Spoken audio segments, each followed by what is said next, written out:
30లో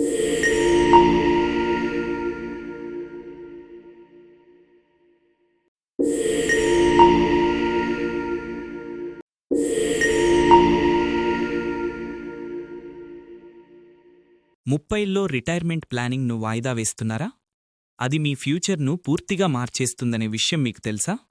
5 కోట్ల కార్పస్ కోసం 30 ఏళ్లకి ఎస్ఐపి 14,000 రూపాయలు సరిపోతే 40 ఏళ్లకి అదే రిటైర్మెంట్ కోసం నెలకు 50,000 రూపాయల కన్నా ఎక్కువ కావాలి. ఎందుకు? ఈ వీడియో చూస్తే మీకు నిజం అర్థమవుతుంది. 30 ఏళ్ల వయసులో రిటైర్మెంట్ ప్లానింగ్ను వాయిదా వేయడం చిన్న తప్పు కాదు. అది భవిష్యత్తులో కోట్లు కోల్పోయే ప్రమాదాన్ని తీసుకువస్తుంది. సమయం మనకోసం వేచి ఉండదు. 12% రిటర్న్స్ వద్ద 5 కోట్ల కార్పస్ కోసం 30 ఏళ్ల వయసులో నెలకు 14,000 రూపాయలు సరిపోతుంది. కాని 40 ఏళ్ల వరకు ఆగితే అదే లక్ష్యానికి 50,000 కంటే ఎక్కువ వేసుకోవాలి. ఒక చిన్న ఆలస్యం జీవితంలో పెద్ద భారంగా మారుతుంది. కాంపౌండింగ్ అంటే డబ్బు పెరుగుతూ ఆ డబ్బు మళ్లీ పెరగడం. కాని దీనికి ప్రాణం, సమయం. 1 సంవత్సరం ఆలస్యం కూడా మీ భవిష్యత్తు కార్పస్ మీద కోట్లల్లో ప్రభావం చూపుతుంది. చాలామంది చేసే పెద్ద తప్పు ఏమిటంటే రిటైర్మెంట్ కోసం పెట్టిన సొమ్మును కారు కొనడం, ట్రావెల్, పిల్లల చదువు కోసం వాడేస్తారు. దీంతో కాంపౌండింగ్ చైన్ పూర్తిగా విరిగిపోతుంది.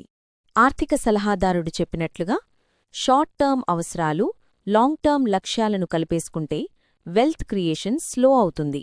పీపీఎఫ్, ఎఫ్డి, ఎండోమెంట్ ప్లాన్స్ ఇవి సేఫ్ అవుతాయి, కానీ ఇన్ఫ్లేషన్ని మాత్రం బీట్ చెయ్యవు. రిటైర్మెంట్ అనేది 25-30 సంవత్సరాల గోల్. దానికి ఈక్విటీ ఎక్స్పోజర్ తప్పనిసరి. Urban life style, medical costs, longer life spans వీటన్నింటి వల్ల రిటైర్మెంట్ ఖర్చులు పెరుగుతూనే ఉంటాయి.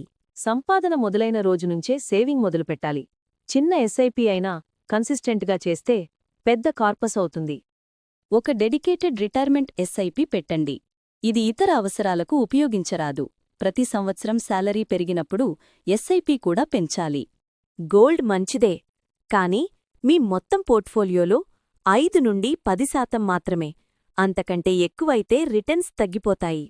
మీ 30లలో తీసుకున్న చిన్న నిర్ణయాలు మీ 60లలో పెద్ద స్వేచ్ఛను ఇస్తాయి. Financial freedom, peace, stability.